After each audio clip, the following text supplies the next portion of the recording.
J'aimerais vous poser une question. Savez-vous de façon certaine si vous mourriez aujourd'hui, si vous iriez au paradis? Vous pourrez répondre, je ne suis pas sûr d'aller au ciel. Peut-être même n'y avez-vous jamais pensé, mais la Bible dit que vous pouvez être sûr à 100% que vous êtes sur le chemin vers le ciel. Maintenant, selon la Bible, vous devez comprendre quelques petites choses pour être en mesure de recevoir le salut. La première chose est la suivante. La Bible dit dans Romains 3,23, « Car tous ont péché et n'atteignent pas à la gloire de Dieu. » La Bible nous dit que le péché est la transgression de la loi. Lorsque nous brisons la loi de Dieu, nous péchons. Et selon ce verset, nous avons tous péché. Je suis un pécheur, vous êtes un pécheur. Et malheureusement, il y a un salaire pour notre péché. Romains 6,23 dit, « Car le salaire du péché, c'est la mort. » Le mot salaire signifie paiement. Ce que vous gagnez. Quand je vais au travail, on me donne de l'argent, c'est mon salaire. À cause de mon péché, le salaire est la mort. Ce que je gagne, c'est la mort, car le salaire du péché, c'est la mort. Quand nous pensons à la mort, la plupart des gens pensent à une mort physique. Mais Apocalypse 20, 14 à 15 dit « Et la mort et l'enfer furent jetés dans le lac de feu », une référence à l'enfer. Il est dit « C'est là la seconde mort.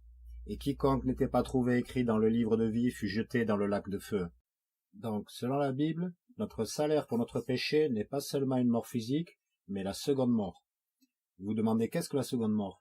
Être jeté dans l'étang de feu, c'est la seconde mort.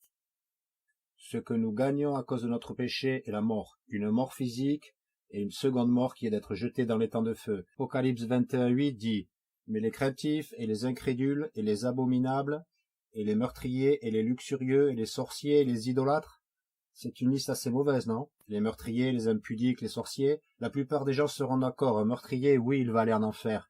Mais remarquez, il est dit, mais les craintifs et les incrédules et les abominables et les meurtriers et les luxurieux et les sorciers et les idolâtres, et à la fin de cette liste, il est dit ceci, et tous les menteurs auront leur part dans le lac qui brûle avec le feu et le soufre, qui est la seconde mort. Et la raison pour laquelle Dieu ajoute le péché du mensonge à la fin de cette liste, c'est qu'il essaie de mettre un point, et le point est de ceci, nous sommes tous pécheurs, chaque être humain a menti. Et il essaie de dire qu'il n'y a pas de juste, nous avons tous péché, nous méritons tous d'aller en enfer. C'est la mauvaise nouvelle. Je suis un pécheur, vous êtes un pécheur, et nous sommes tous initialement condamnés à l'enfer. Mais l'évangile est la bonne nouvelle. Romains 6,23 dit « Car le salaire du péché, c'est la mort ». Nous comprenons ce que cela signifie maintenant. Mais la deuxième partie de ce verset dit « Mais le don de Dieu, c'est la vie éternelle par Jésus-Christ notre Seigneur ». La Bible dit que Dieu a un cadeau qu'il veut vous donner, et ce don est la vie éternelle.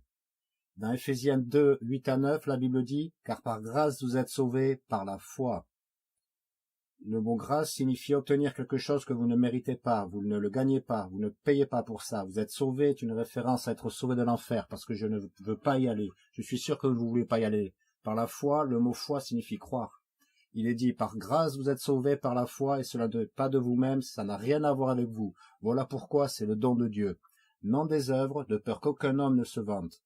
Un cadeau n'est pas quelque chose pour lequel vous travaillez. Un cadeau est quelque chose qui vous est donné. Quelqu'un d'autre a payé pour cela, mais vous ne payez pas pour cela. Si je vous donne un cadeau et que je vous demande de me donner de l'argent pour cela, ce n'est plus un cadeau. Si je vous donne un cadeau, mais que je vous demande de faire quelque chose pour cela, ce n'est plus un cadeau. Le cadeau ne vous coûtera rien, mais il coûte à la personne qui vous donne quelque chose. Et le don de Dieu, c'est exactement la même chose. Jésus a dû payer pour ce cadeau. Romains 5,8 dit « Mais Dieu recommande son amour envers nous, en ce que, lorsque nous étions encore pécheurs, Christ mourut pour nous. » Jean 3,16, le plus célèbre verset de la Bible, dit « Car Dieu a tant aimé le monde qu'il a donné son seul Fils engendré, afin que quiconque croit en lui ne périsse pas, mais ait la vie éternelle. » L'évangile est ceci, Jésus-Christ est né d'une vierge. Il a vécu une vie sans péché, il n'a jamais péché, n'a jamais rien fait de mal. Il est mort sur la croix et est enterré. La Bible nous dit que son âme descendit en enfer pendant 3 jours et 3 nuits, et il est ressuscité des morts, pas pour payer pour son propre péché, parce qu'il n'avait pas péché, il est mort pour nos péchés. Et vous voyez, c'est déjà payé. Le cadeau a déjà été payé. Maintenant, vous devez comprendre ceci à propos du cadeau. Jean 3,16 dit « La vie éternelle, le don est la vie éternelle ». Le mot éternel signifie qu'il va durer éternellement, la vie qui va durer éternellement, il n'aura jamais de fin. Jean 3,15 dit « La vie éternelle ». Éternel signifie qu'il ne finira jamais. Jean 3,36 dit « La vie éternelle ». Romains 6,23 dit « La vie éternelle ». Tout au long de la Bible, vous trouverez ce concept. La vie éternelle, la vie éternelle, la vie qui durera pour toujours, la vie qui ne finira jamais. Selon Jean 3,36, vous l'obtenez au moment où vous croyez. Celui qui croit au Fils a la vie éternelle. Maintenant, certaines personnes pensent « Je peux recevoir le salut, mais une fois que je l'ai, si je fais quelque chose de vraiment mauvais, comme l'adultère, comme assassiner, se suicider, alors Dieu va m'ôter le salut. Mais s'il enlève, ça ne dure pas éternellement. Nous devons comprendre que le salut n'est pas quelque chose que nous gagnons, et une fois que nous l'avons, ce n'est pas quelque chose que nous gardons. La Bible dit dans Tite 1:2, dans l'espérance de la vie éternelle, que Dieu, qui ne peut pas mentir, promit avant le commencement du monde.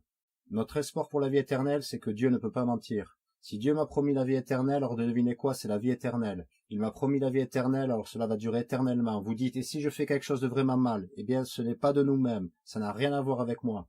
C'est un cadeau qui durera pour toujours. Maintenant, voici la seule chose que vous devez faire. Comme tout autre cadeau, vous devez choisir si vous souhaitez l'accepter ou le rejeter. Vous pouvez vous demander comment puis-je accepter le cadeau de Dieu? Romains 19 dit ceci, que si, il est dit si, parce que vous avez le choix, il est dit que si tu confesses de ta bouche le Seigneur Jésus, le mot confesse signifie admettre. Admettre quoi? Eh bien, admettre que vous êtes un pécheur, vous admettez que vous méritez d'aller en enfer, mais vous demandez le pardon.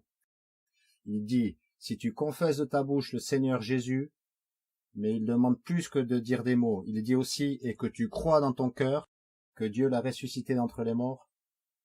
Vous croyez que Jésus-Christ est mort sur la croix, a été enterré et ressuscité de la tombe en paiement pour vos péchés. Il dit que si tu confesses de ta bouche le Seigneur Jésus et que tu crois dans ton cœur que Dieu l'a ressuscité d'entre les morts, la Bible dit, tu seras sauvé. Il n'est pas dit que vous pourriez être sauvé, il n'est pas dit que vous avez l'espoir d'être sauvé. Dieu dit, je vais vous sauver si tu confesses de ta bouche et crois dans ton cœur.